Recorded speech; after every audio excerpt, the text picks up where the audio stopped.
So let's jump right in. In commercial real estate, getting the financing feels like the biggest hurdle, right? But the truth is, once that ink is dry, a whole new game begins. Today, we're going to break down the playbook for managing that debt so you can build something that lasts. I mean, think about it. You've just secured millions of dollars. The confetti's falling, but then, now what? It kind of feels like launching a rocket. All that fire and fury to get off the ground is one thing, but the real skill is in navigating the journey ahead. And that's exactly what debt management is all about, steering that ship.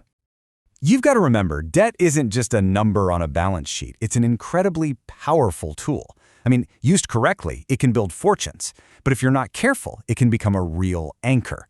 So managing it well, that's everything. It's how you protect your hard work and keep your risk in check. All right, so let's get into the toolkit. First up, we have to talk about one of the wildest variables in the entire financial world: interest rates. Let's look at how the pros really get a handle on this. So right off the bat, you've got this huge choice to make. Are you going to go with a fixed rate loan? Total predictability. Your payments are locked in, which is great for budgeting. Or do you roll the dice with a floating rate loan? It moves with the market, which could save you a ton of money if rates dip. But, of course, there's always the risk they could go up. So how do you get the best of both worlds? How do you take advantage of a floating rate without all that risk? Well, that's where something called hedging instruments comes into play. You can think of them like an insurance policy for your loan. An interest rate cap, for example, does exactly what it sounds like. It puts a ceiling on how high your rate can possibly go. It's a super important safety net, especially when the market feels choppy. Okay, tool number 2. This one is a biggie. We're talking about refinancing. But this isn't just about trading in one loan for another. No, this is about strategically hitting the reset button at just the right time. So why would you even go through all the paperwork to refinance? Well, there are 3 really powerful reasons. First, you might be able to lock in much better terms, like a lower interest rate, which is obviously a huge win. Second, you can extend the life of the loan, its maturity, which lowers your monthly payments and frees up cash. And third, and this is a big one, you can pull out some of the equity you've built up as the property's value has grown. And the results of a good refi, they're not just numbers on a page. We're talking about real, tangible benefits. You're lowering your costs, you're making your cash flow way healthier, and you're getting your whole portfolio into a much stronger, more balanced position. It's a power move for sure. And that brings us to our third and final tool. And honestly, this one might seem like the most basic, but it's where a lot of people get into trouble. It's just following the rules. Every single loan comes with its own rule book, and you absolutely have to know it cover to cover. Now, these rules are officially called loan covenants.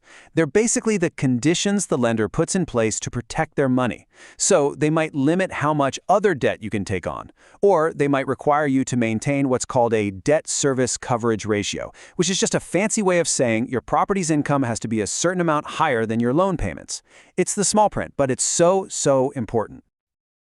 The source material really nails it with this quote. It says, "Staying in compliance preserves lender confidence and avoids technical defaults." And that's the key right there. This isn't just about avoiding some penalty fee. It's about maintaining trust with your lender. Because that trust, that's an asset. It gives you the wiggle room and support you're definitely going to need at some point. Okay, so we've covered taming interest rates, the refinance reset, and following the rules. Let's pull it all together and talk about why this stuff truly matters for the long haul. When you boil it all down, it comes back to these 3 core strategies. This is how you build real resilience.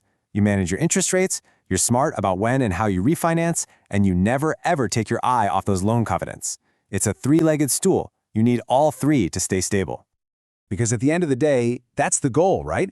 This isn't just about dodging bullets or surviving a downturn. It's about building a financial foundation that's so solid your business can actually thrive no matter what the market is doing, whether it's booming, busting, or just going sideways. So I'll just leave you with this one question to think about. Take a look at your own strategy. Is it just built for today's good weather? Or is it truly built for resilience, ready for whatever comes next?